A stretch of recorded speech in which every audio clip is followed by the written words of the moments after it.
இன்றைக்கி நம்ம sambar without sambar powder எப்படி பண்ணலான்னு சொல்லிட்டு நம்ம பார்க்கலாம். அதுக்கு தேவையானது வந்து ஒரு கேரட் எடுத்துக்கோங்க, அப்புறம் ஒரு பொட்டேட்டோ, ஒரு வெள்ளரிக்காய், இது எல்லாமே கட் பண்ணி வச்சுக்கோங்க. நீங்கள் வேறு வெஜிடபிள்ஸ் வேணாலும் எடுத்துக்கலாம்.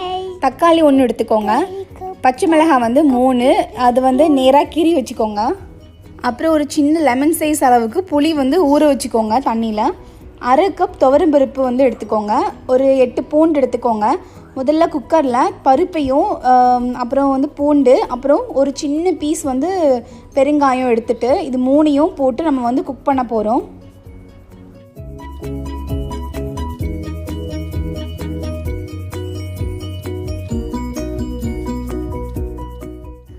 ஸோ இப்போ நல்லா குக் ஆகிடுச்சு. இந்த மாதிரி மத்து வச்சு நல்லா கடைஞ்சி எடுத்துக்கோங்க. பருப்பு இருக்குது தெரியக்கூடாது, அந்தளவுக்கு நல்லா கடைஞ்சிக்கோங்க. அப்போ தான் சாம்பார் நல்லா திக்காக வரும். இப்போ இன்னொரு பேன் எடுத்துகிட்டு அதில் வந்து நம்ம கடைஞ்ச பருப்பு வந்து ஃபஸ்ட்டு அதில் போட்டுட்டு குக்கரில் எடுத்து தண்ணி விட்டு அந்த தண்ணியும் அதில் ஆட் பண்ணிக்கோங்க. ஆட் பண்ணிவிட்டு அதை நல்லா மிக்ஸ் பண்ணி விட்டுக்கோங்க. அப்புறம் ஒரு 1/4 டீஸ்பூன் மஞ்சள் பொடி ஆட் பண்ணிக்கோங்க. நம்ம சாம்பார் பவுடர் ஆட் பண்ணாததுனால இதுதான் ரொம்ப இம்பார்ட்டண்ட். 1 டீஸ்பூன் வெந்தய பவுடர் ஆட் பண்ணிக்கோங்க. ஒரு 3/4 டீஸ்பூன் கொரியாண்டர் பவுடர் மல்லித்தூள், அப்புறம் ஒரு 3/4 டீஸ்பூன் சில்லி பவுடர் ஆட் பண்ணிக்கோங்க.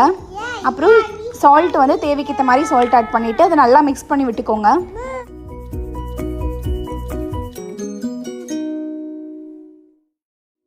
இப்போ மசாலா எல்லாமே நல்லா மிக்ஸ் பண்ணி விட்டாச்சு. கொஞ்சம் கொதிச்சதுக்கப்புறமா மிளகா, அப்புறம் தக்காளி, கேரட், வெள்ளரிக்காய், பொட்டேட்டோ இது எல்லாமே போட்டு நல்லா மிக்ஸ் பண்ணி விட்டுக்கோங்க.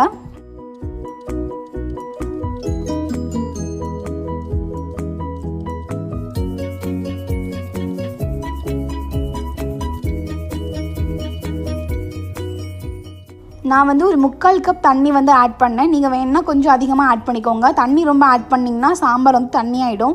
ஸோ கொஞ்சம் கெட்டியாக இருந்தால் நல்லாயிருக்கும். அதனால 3/4 கப் தண்ணி வந்து ஆட் பண்ணேன். தண்ணி ஆட் பண்ணிவிட்டு அதை வந்து லிட்டை வச்சு க்ளோஸ் பண்ணி குக் பண்ணுங்கள். ஒரு 10 மினிட்ஸ் குக் பண்ண அப்புறமா நம்ம புளிக்கரைசல் வந்து ஆட் பண்ணிடலாம். இதில்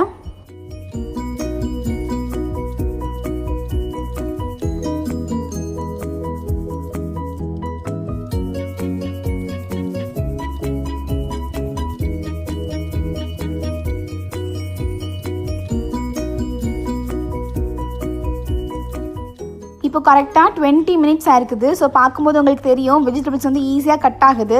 ஸோ இந்த ஸ்டேஜ் வந்து நமக்கு போதும். இப்போ ஃபைனலாக ஒரு கை அளவுக்கு கொத்தமல்லி வந்து குட்டி குட்டியாக நறுக்கி போட்டுட்டு மூடி வச்சுக்கோங்க. அவ்வளோதான், நம்ம வந்து ஆஃப் பண்ணிடலாம். நெக்ஸ்ட்டு தாளிக்க போகிறோம். தாளிக்கிறதுக்கு ஒரு 5-6 சின்ன வெங்காயம் எடுத்துக்கோங்க. அதை வந்து 2 பீஸாக கட் பண்ணி வச்சுக்கோங்க. தாளிக்கிறதுக்கு ஒரு பாத்திரத்தில் ஒரு 2 டேபிள் ஸ்பூன் ஆயில் வந்து எடுத்துக்கோங்க. நெக்ஸ்ட்டு கடுகு, அப்புறம் சின்ன வெங்காயம், அப்புறம் கருவேப்பிலை 3ஐயும் போட்டு நல்லா வதக்கிக்கோங்க.